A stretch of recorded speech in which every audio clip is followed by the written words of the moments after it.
Hello guys, welcome to this video of BSc and MSc mathematics student. आज के इस video lecture में जो है हम लोग सेट थ्योरी यूम फंक्शन चैप्टर का देखेंगे, countable and uncountable set. Okay, जो कि ये बीएससी एमएससी के एनुअल एग्जाम में और साथ में आपके सीएसआई नेट और आईआईटी पे फिक्स क्वेश्चन है। इस टॉपिक से जो है ये पक्का है कि इन्हें क्वेश्चन आपको मिल जाता है। और मैंने इससे पहले कर्नलिटी क्या है ये सारी चीज़ें आपको बता दी थी, इसकी प्रॉपर्टी क्या है। तो आज एक क्विक रिवीजन में ले रहे हैं डी नंबरेबल सेट। फिलहाल हमने इसको डिटेल में बताया है। इसका मीनिंग क्या है समझो कि set A is called a denumerable set if there exist a 1-1 mapping from this set of natural number okay on to this set A, that is यानी कि if a is equivalent to n। ये symbol होता है equivalent set का। तो कहना क्या है, कोई सेट आपका डी नंबरेबल सेट कहलाता है यदि एक मैपिंग हो उस सेट के बीच में, कहाँ से, नेचुरल नंबर से उस सेट पर, जो कि 1-1 हो, तो वह कहलाती है क्या, डी नंबरेबल सेट। ओके, अब हम लोग आते हैं अपने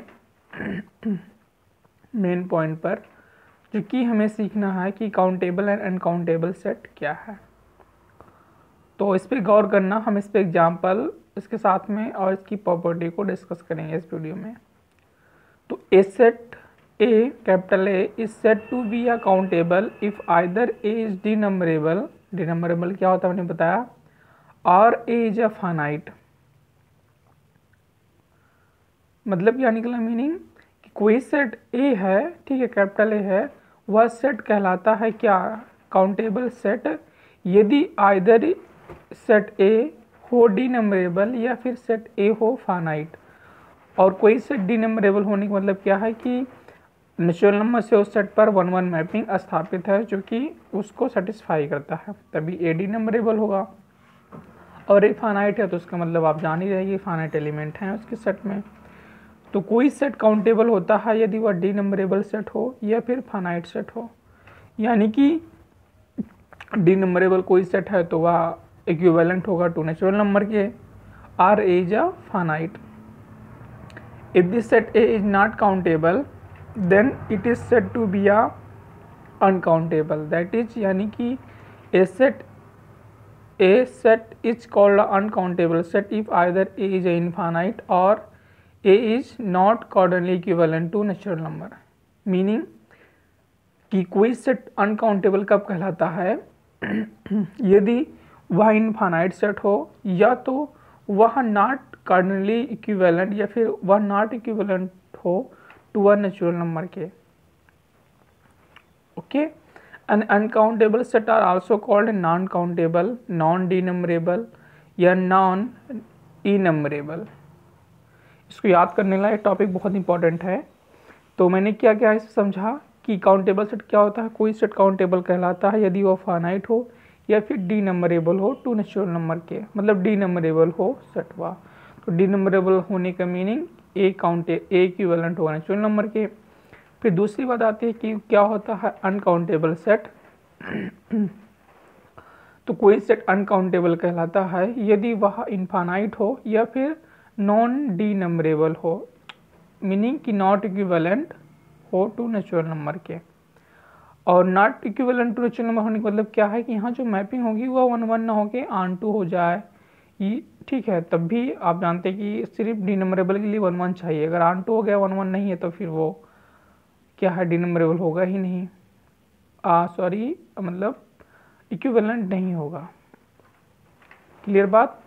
अब हम मूव करते हैं एग्जाम्पल की तरफ। एग्जाम्पल देखो कि दिस सेट 1, 4, 9, 16, मतलब ये एन ऑड स्क्वायर रख रहा है, 2n - 2, 4, 3, 9, मतलब n का स्क्वायर है इसमें, ठीक है। इसे काउंटेबल सेट क्यों, बिकॉज काउंटेबल होने के लिए क्या चाहिए, तो फाइनाइट हो या फिर उसका डी नंबरेबल हो। तो आप देखेंगे फाइनाइट है लेकिन ये आपको दिख नहीं रहा है क्योंकि इसमें n टर्म तक है। लेकिन जब आप नेचुरल नंबर से सेट पे मैपिंग कराओगे तो फॉर एवरी नेचुरल नंबर के लिए इसमें इमेज मिल जाएगी आपको। Okay, that's why this set is a countable set. और पहला एग्जांपल क्या है, this set of all integer is a countable number. Set of all integer आप जानते हैं कि set of all integer are countable number होता है। क्यों? क्योंकि काउंट इंटीजर हम जानते हैं minus infinity to plus infinity आती है, लेकिन हम मीनिंग क्या है कि जब हम इसको जनरली तो फाइनाइट बोल नहीं सकते हैं, बट हम इसको जो है इक्विवेलेंट टू n के बोल सकते हैं, इसीलिए काउंटेबल हो रहा है। दूसरा क्या एग्जांपल है, this set of all ordered pair of integer is a countable. Ordered pair मतलब समझते हो आप लोग, रिलेशन, मतलब आई क्रॉस आई का जो कॉम्बिनेशन है क्या आएगा, ए कामा बी, जहाँ ए पहले से होगा बी दूसरे से होगा, तो इसी को बोलते हैं ऑर्डर्ड पेयर। तो प्रत्येक ऑर्डर्ड पेयर इंटीजर का वो भी काउंटेबल होता है।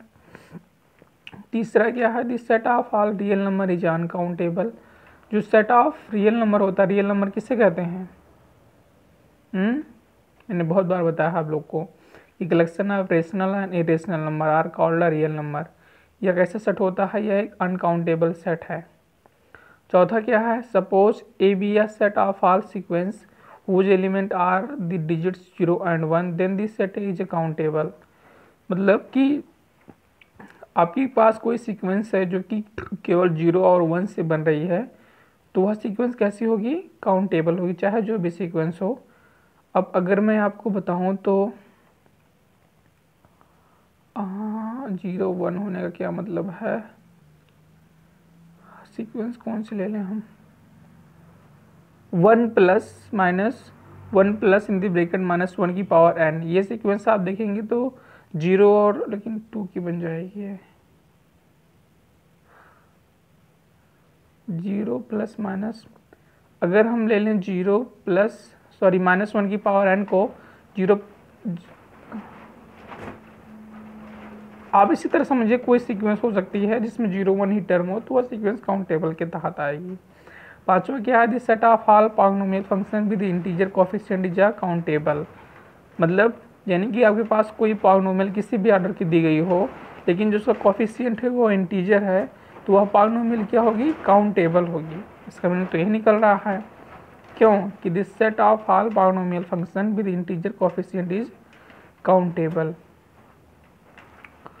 तो हमने ये सेट देखा क्या इसमें देखा कि पहला जो काउंटेबल है, इस तरह का अगर कोई सेट है तो इंटीजर काउंटेबल होते हैं, ordered pair of integer countable होता है, set of real number uncountable होते हैं। क्यों? क्योंकि इनका नेचुरल के साथ 1-1 मैपिंग नहीं हो पाती है।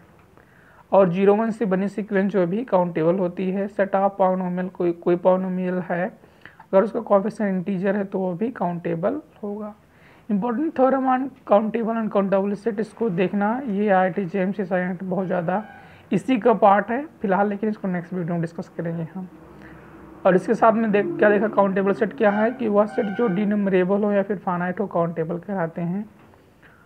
और जो सेट इनफाइनाइट हो या फिर not equivalent to actual number के हो, वह कहलाते हैं अनकाउंटेबल सेट। और दूसरी मीनिंग ये बताएं कि जो BSc MSc के बच्चे होते हैं, ठीक, उनको एग्जाम्पल तो दिया जाता है, लेकिन बात ये होती है कि उनसे जो टीचर है, प्रोफेसर, अगर आप अच्छे यूनिवर्सिटी में हो तो ये एक्सेप्ट करते हैं कि वो आपको 50% पढ़ाएं, लेकिन आप 50% खुद से मेहनत करो ना। जैसे मान लीजिए काउंटेबल उन्होंने बता दिया, 2-4 एग्जाम्पल दे दिए, लेकिन आप 50% खुद से मतलब करने का क्या हुआ कि जो उन्होंने पढ़ाया वो तो आप पढ़ो, लेकिन आप बाकी गूगल से, यूट्यूब से, कहीं से भी सर्च करो, बुक पढ़ो, ये सारी चीज़ें और एग्जाम्पल उनके सामने लेके जाओ, उनसे डिस्कस करो कि सर आपने कल काउंटेबल की डेफिनेशन दी थी अनकाउंटेबल की, और ये 4 एग्जाम्पल आपने दिए थे, लेकिन मैंने 2-4 एग्जाम्पल और देखिए, क्या ये काउंटेबल है कि नहीं है। ये सारी चीज़ें अगर तुम अपने करोगे तो तुम अपने प्रोफेसर या टीचर के करीब हो जाओगे। ओके, तो करीब हो जाओगे तो आप जानते ही हो कि किसी टीचर से अगर एक बार संबंध बन जाता है तो उसे जो अंदर डर रहता है वो ख़त्म हो जाता है। फिर आप अपने बात खुली रखते हो, चाहे वो गलत हो सही हो, उसकी बिना परवाह किए हुए। तो MSc जो कर रहे हैं बच्चे, उनको तो जाहिर सी रूप है कि उनको बहुत मेहनत करनी चाहिए, लेकिन होता क्या है कि क्लास में 2 ही 4 बच्चे होते हैं पढ़ने वाले, ये हर क्लास की स्थिति है। बाकी तो क्या करने आते हैं सभी लोग को जानते हैं। क्योंकि दूसरी बात यह है कि हम जब उसी क्लास में होते हैं तो जब टीचर और प्रोफेसर आता है तो समझते हैं कि वो हमारी हरकतों को देख नहीं रहा है, लेकिन ये एक गलत सोच होती है। क्योंकि जिस क्लास में तुम पढ़ रहे हो उसी क्लास में वो भी किसी दिन पढ़कर गया था, पढ़ रहा था, तो भी उसको भी मालूम है कि उसकी यार दोस्त कैसी हरकतें करते थे या क्लास में कैसा मूवमेंट रहता था। ओके, तो ये कभी मत सोचा करो कोई प्रोफेसर आपकी हरकतों को नहीं देख रहा है। हाँ, ये है कि नज़रअंदाज कर रहा वो, बाकी तो क्या होता है क्लास में मालूम है। तो ये शायद आपको समझ में आया होगा, और ये सारी चीज़ें हम लोग नेक्स्ट वीडियो में देखते हैं। तो ओके, तो thank you and subscribe this channel for more update.